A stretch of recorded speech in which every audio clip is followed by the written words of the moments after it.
The sun is dropping behind the Sierra Nevada mountains, and somewhere on a lonely stretch of Interstate 80, a long red hood is cutting through the desert air.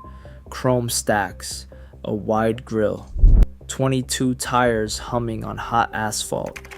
The truck is the Peterbilt 359, and it is almost certainly older than the driver sitting behind the wheel.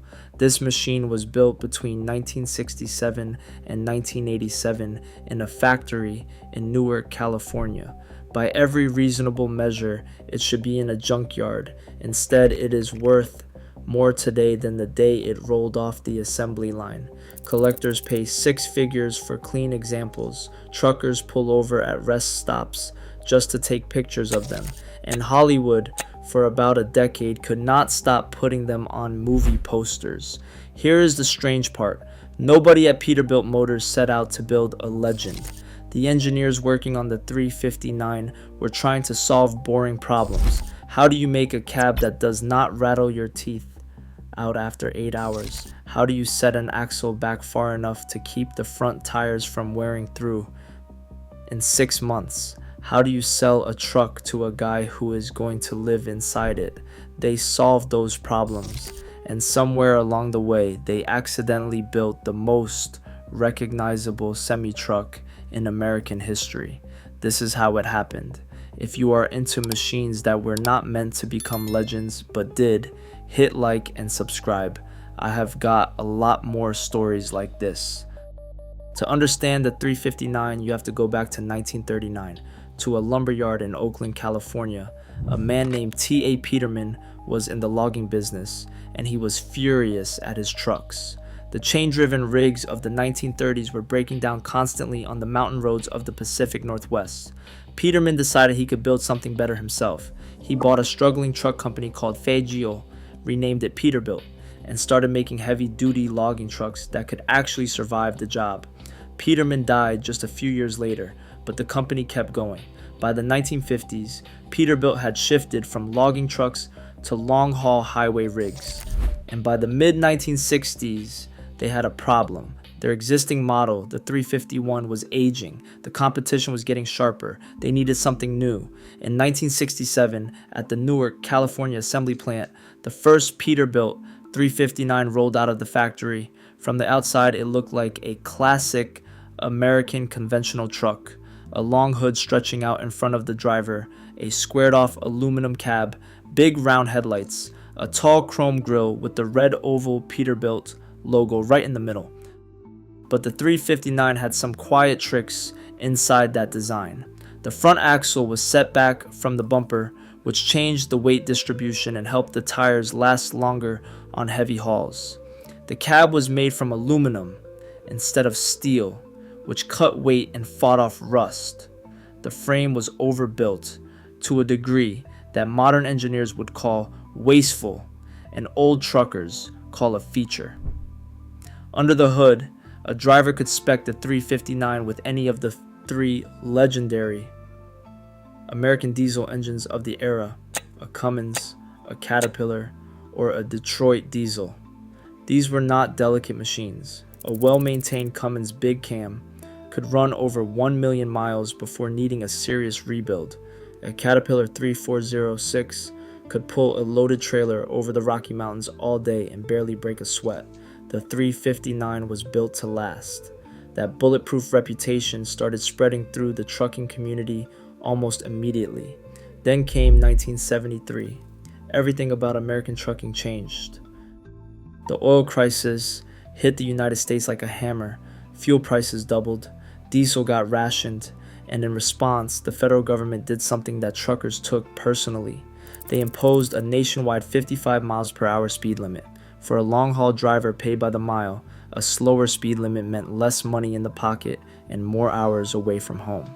Truckers did what Americans tend to do when they feel squeezed. They rebelled.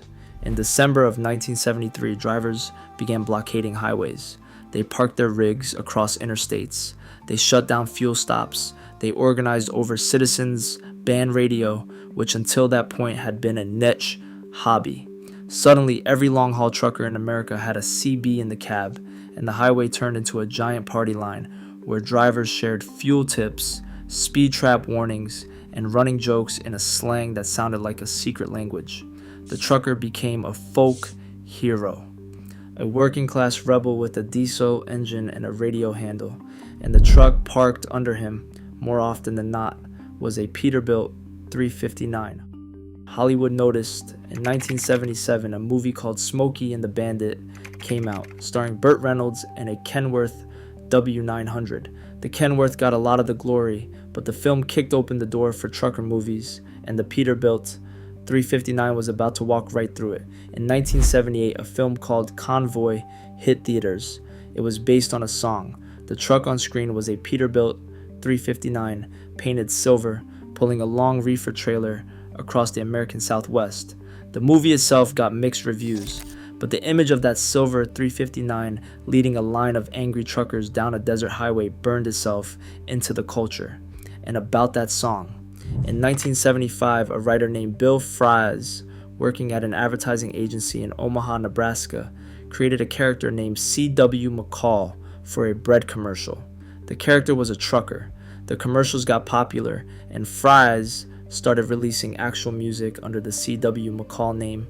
In January of 1976, a novelty song called Convoy, full of CB slang and trucker mythology, hit #1 on the Billboard Hot 100 in the United States. A novelty song about trucks was the biggest song in America, and the truck most people pictured when they heard it was a Peterbilt 359. Television got in on it too. A show called BJ and the Bear ran from 1978 to 1981. The main character drove a Peterbilt. A chimpanzee rode shotgun. It was the 1970s. Things were different. By the early 1980s, the Peterbilt 359 was at its cultural peak. Owner-operators, the independent truckers who owned their own rigs and ran their own businesses, fell in love with the truck. They started customizing them. Long sleeper boxes got bolted on behind the cab. Chrome went everywhere it could go, and several places it probably should not have. Paint jobs shifted from basic fleet colors into airbrushed murals of eagles, wolves, and American flags. A subculture emerged around what truckers called the large car, a 359 dressed to the nines, rolling down the highway like a traveling cathedral to American labor. And then, in 1987, Peterbilt stopped making it. The reasons were practical and boring. New federal aerodynamic standards made the long-nosed conventional truck less fuel efficient than newer designs. Fleet owners wanted lower operating costs. The industry was shifting toward sleeker cabs and more efficient packages. Peterbilt replaced the 359 with a new model called the 379, which kept some of the classic look but updated the engineering underneath. The 379 was a good truck, a great truck even, but it was not the 359. Production of the 359 ended. The last unit rolled out of the Newark plant, and that was supposed to be the end of the story, except it was not. Something strange started happening in the 1990s and in the 2000s. The Peterbilt 359 trucks that were still on the road, the ones that had racked up 2 or 3 million miles and were still running, started becoming valuable. Collectors began hunting them down. Restoration shops opened up specifically to rebuild old Peterbilts. Clean examples that would have been worth scrap metal prices in 1995 started selling for $30,000, $50,000, or $70,000. Today, a fully restored Peterbilt 359 can sell for well over $100,000. Custom show trucks built on 359 chassis go for even more. There are truck shows across the United States where rows of polished 359s line up in fields, their owners standing proudly next to them like people at a classic car auction. These are not trailer queens. A lot of these trucks still work. There are owner-operators today in 2026 still pulling loads with a Peterbilt 359 that was built before they were born. So why? Why this truck? Part of it is the timing. The 359 was the last generation of American truck built before computers took over everything. There are no engine control modules, no emission sensors that fail at 200,000 miles and cost $4,000 to replace, no touchscreens. just a driver, a diesel engine, a transmission, and a set of gauges. If something breaks, you can fix it with hand tools and a flashlight. Part of it is the look, the long hood, the squared off cab, the chrome grille. It looks like what a truck is supposed to look like in the American imagination. Kids who have never driven a rig in their lives can recognize the silhouette, and part of it is what the truck represents.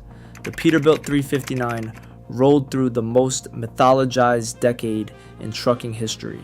It was on movie screens during the Trucker Rebellion. It was on album covers during the CB radio boom.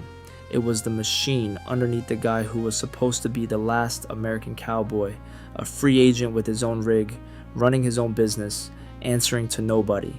That version of trucking is mostly gone now. The industry is dominated by big fleets. Electronic logging devices track every minute. Autonomous trucks are being tested on highways in Texas and Arizona. The owner-operator with a chrome-stacked Peterbilt is becoming a memory, which is maybe why the 359 keeps getting more valuable. It is not just a truck, it is a time capsule with a diesel engine. The engineers who designed it in a Newark, California office in the mid-1960s were not trying to build a legend. They were trying to build something that would last. They built it so well that it outlived the industry that created it. And somewhere on a stretch of highway tonight, one of them is still rolling, still pulling a load, still turning heads at every rest stop it passes. The Peterbilt 359 was never supposed to define America. It just did. If you want to see more stories about the machines that shaped American history, hit subscribe before you go. There is a whole world of these stories worth digging into.